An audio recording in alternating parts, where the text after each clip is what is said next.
San Fernando. And kailangan na mo mag-travel. Isa ka oras kami. Kailangan na mag-tubil, of course, no? Hindi mo madagan ang sakyanan kung wala yung tubil. But it's our joy na muanhaan na nga dapit para ipaambit ang pulong sa Ginoo. Mianha nga dapit, miadto nga dapit. It's because ang among katuyuan is to worship the Lord.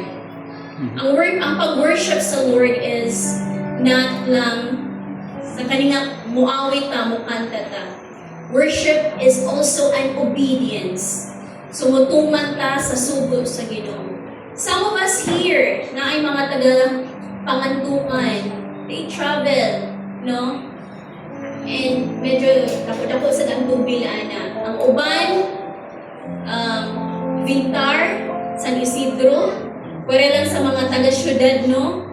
Okay, one rela away raman yun ta. But some of us here, na ni Simba, ni Anhi, double ride pa yun. Ang uban ay mga sakyanan kailangan mutubil, considering mutubil ka, considering na mahal na ang presyo sa gasolina. Pero mga igsoon, as an encouragement sa matag usa ka nato, makaingon gid gihapon ko nga gamay ra gihapon na sakripisyo nga imong gibuhat o akong gibuhat para muduol sa presensya sa atong buhay nga Dios. Sa may imong rason, ano gisimba ka karon? Pastor, kailangan ko musimba kay kung mo-absent ko isa ka Sunday, how ang akong tibok simana.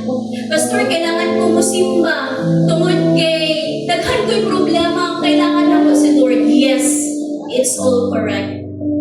But let it be nga ang mindset nato is miyan kita ani nga simbahan just to worship the Lord.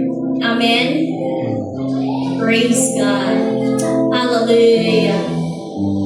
We just came to praise you, Lord. We just came, Lord God, to honor you. Hallelujah. Oh, glory, glory, glory to your holy name. Oh, God. Thank you, Lord. Thank you, Lord.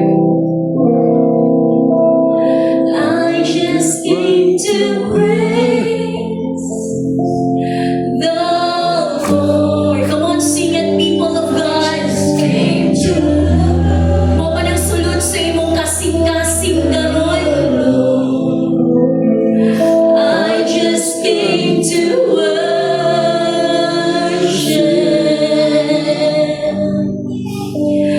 I just came to worship.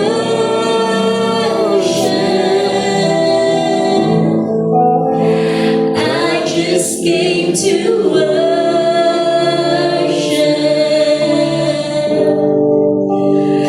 worship you, my Lord. I just came to sing your praise. I just came to sing your praise. I just came to sing. Is that your praise?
why we gather in this place, why we worship you, why we praise you, God. You are the only and the very reason why we came, oh God.